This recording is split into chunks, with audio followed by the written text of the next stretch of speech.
Let's say you want to learn a language. On this channel, crazy. You have two options: finding resources online and teaching yourself, or pay for a teacher with a set curriculum. Which is better? I want to explain my feelings on this topic. I need to be a little careful not to sensationalize this topic. There is some nuance here, and I don't want to pretend like my opinion is gospel. Well, okay, let's think back. Why do we have formal education for any topic? Well, maybe there is a right and a wrong answer. In chemistry, for example, if you mix this chemical and this chemical, something precise is going to happen, and the autodidactic approach is just not going to work here. The autodidactic approach is not going to get students up to speed with modern knowledge. With this method, the students can reach what the experts have as their base as soon as possible. Hopefully they can contribute to that discourse at some point. So even on more open-ended subjects like literature or art, you need to have some kind of basic knowledge about techniques, and you need to know where this discipline has been through in the last few centuries. Language is not a subject like this. Once you learn a language, you're not contributing to a body of knowledge. Once you're in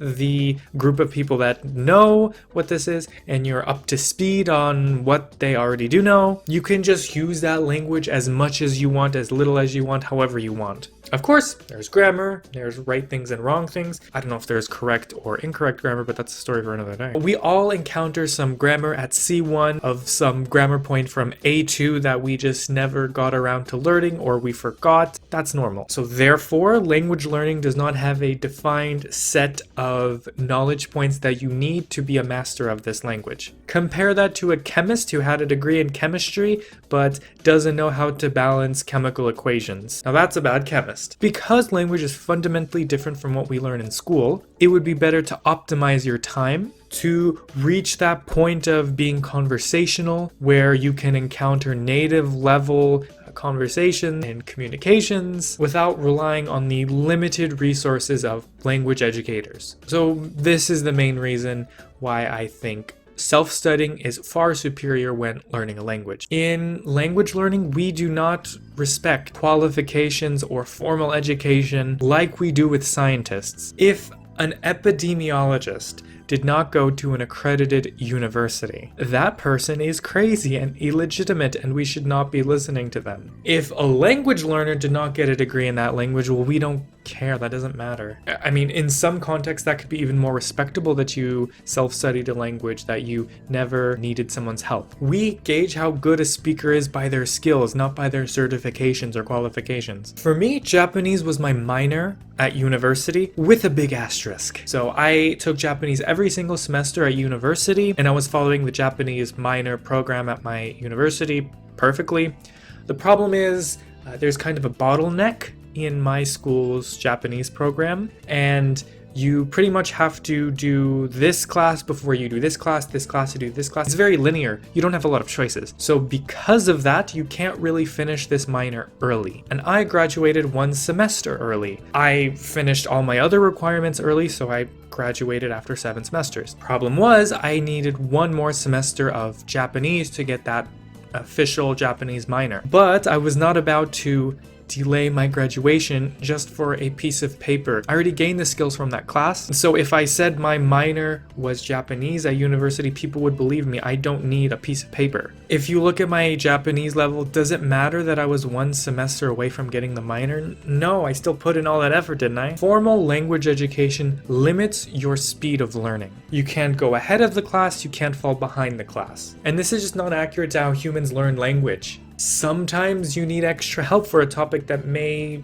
be clear for others. Sometimes you don't need that much explanation, but it's really hard for other people to understand. Again, an example from university. In Japanese class, we spent a lot of time learning the difference between wa and ga. And the reason is the curriculum was assuming we're all monolingual native English speakers, so we had to spend more time on this concept. It was kind of confusing. But I had already self-studied Korean, and there is a exact translation for that grammar point in Korean. We were spending a lot of time on that in Japanese class when that was instantly obvious to me. but instead I had to follow what the teacher and the textbook decided was necessary for me to focus on. Of course, teachers use their pedagogical experience, and it's useful information to know that most students at this university are monolingual English speakers, so we need to spend more time on this grammar point. But what if you're in the minority, and this is just an inherent flaw of formal language education? What if the opposite happened? What if I needed more help with a topic? Formal language learning will also fail you because the class will continue without you. But there's no shame in asking for more help. Therefore, self-study is the only way to go. You can learn what you need. If you understand a grammar point, you can move on. If you still need help, you can continue searching that grammar point until your misunderstanding is fixed. You don't spend an unnecessary amount of time learning arbitrary words that your teacher or your book decided are important to you. You can spend time encountering words that are important to natives. Recently, I've been restoring my Swedish a little bit, and I've been watching some Swedish cartoons to encounter more Swedish words. And a lot of those words that I encountered in these cartoons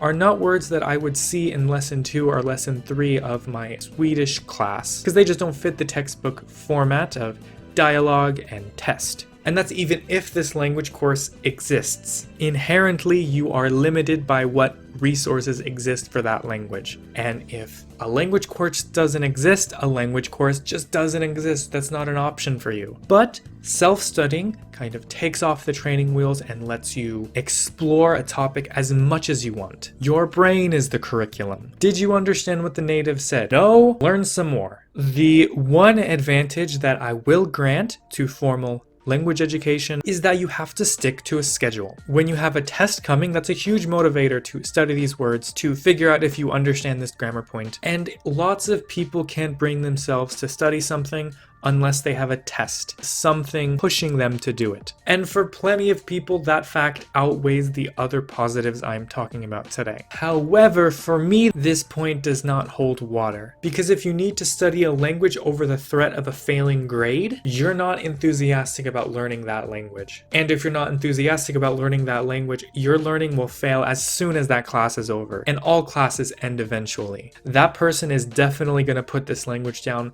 once they get their final score. They're not going to talk to natives. They're not going to improve their skills. That's that on that, and that's why you should self-study a language. What do you guys think? Am I talking total nonsense, or does that make sense? Leave a comment letting me know what you think about this topic. You can follow me on social media. On my website, I talk about all sorts of language-related things. If you are self-studying, maybe you can get some good information from my website. So I'll see you for another video very soon, alright? Bye-bye!